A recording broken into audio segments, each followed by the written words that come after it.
Hello, everyone out there in the void. Phoebe Rizzo here, doing what I do, and I was trying to be a good boy. I was trying to keep going in order, just jumping over the few titles that my partner had wanted to see, and maybe some of the series, because I was in the middle of watching some series already. Actually, in the middle of like 3 long series. So, Adventure Time, Angry Video Game Nerd, and Aqua Teen are going to take me a while to get through. So, I got to the next actual film that didn't have any stipulations, Alexander. And I thought, oh boy, this one's going to take me forever, because I have the extended cut that is long. 3 hours something. Well, I put it in, and, well, it didn't work.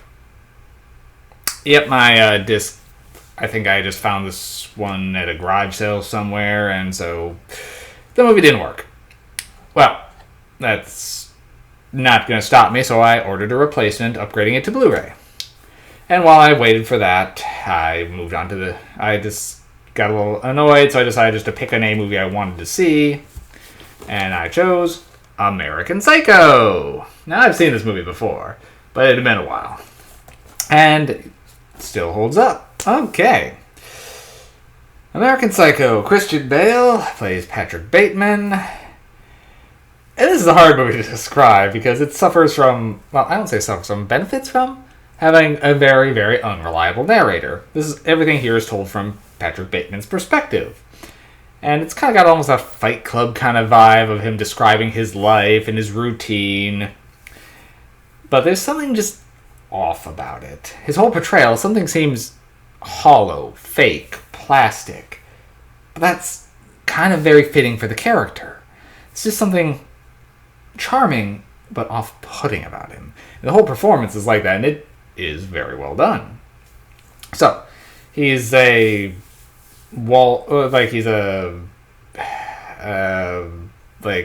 high-end Wall Street trader.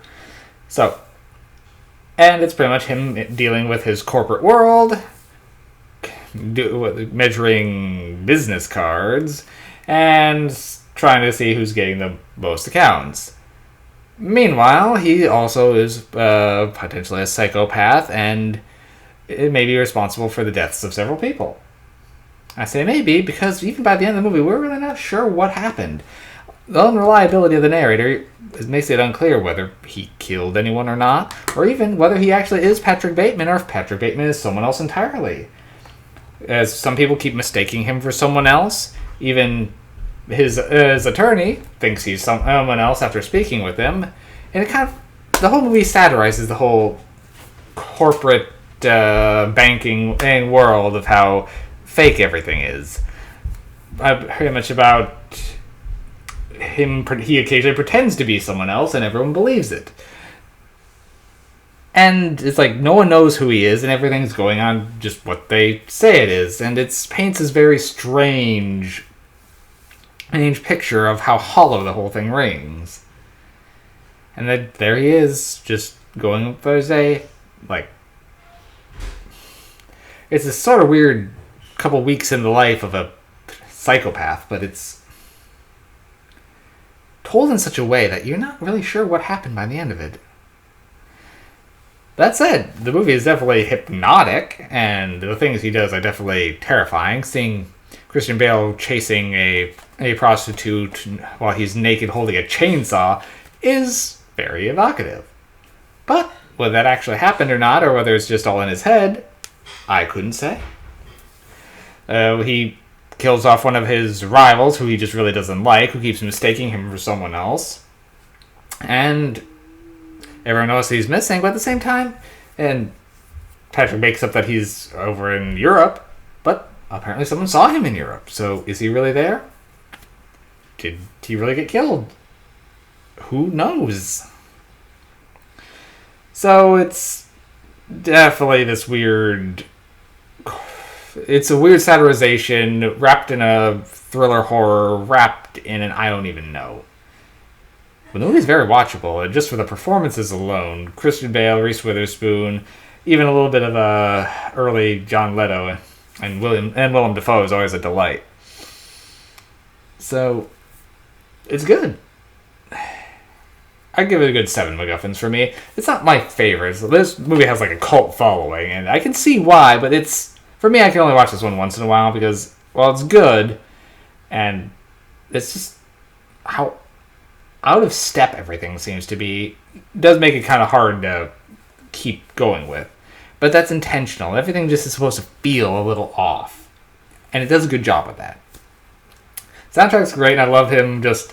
how he's just there discussing music, either while he's getting ready to kill someone or directing some women into like a weird sex movie before he abuses and potentially kills them.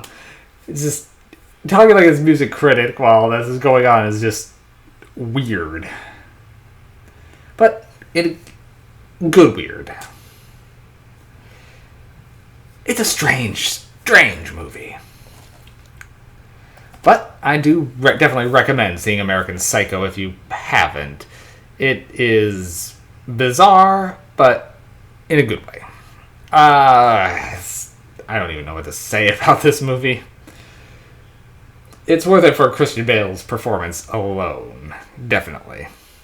Well, I think that's really all I'm going to go into this one. The gore effects when they're there are good, and the atmosphere is great. Soundtrack, good. So it all adds together into a very cohesive, if slightly confusing, whole. So, if I felt like even if the characters didn't understand, if I felt like I understood what happened more, I would maybe rate a little higher.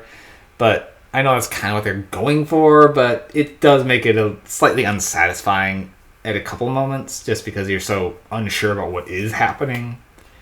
But otherwise, yeah, I do definitely recommend it. Alright, Void. See you soon.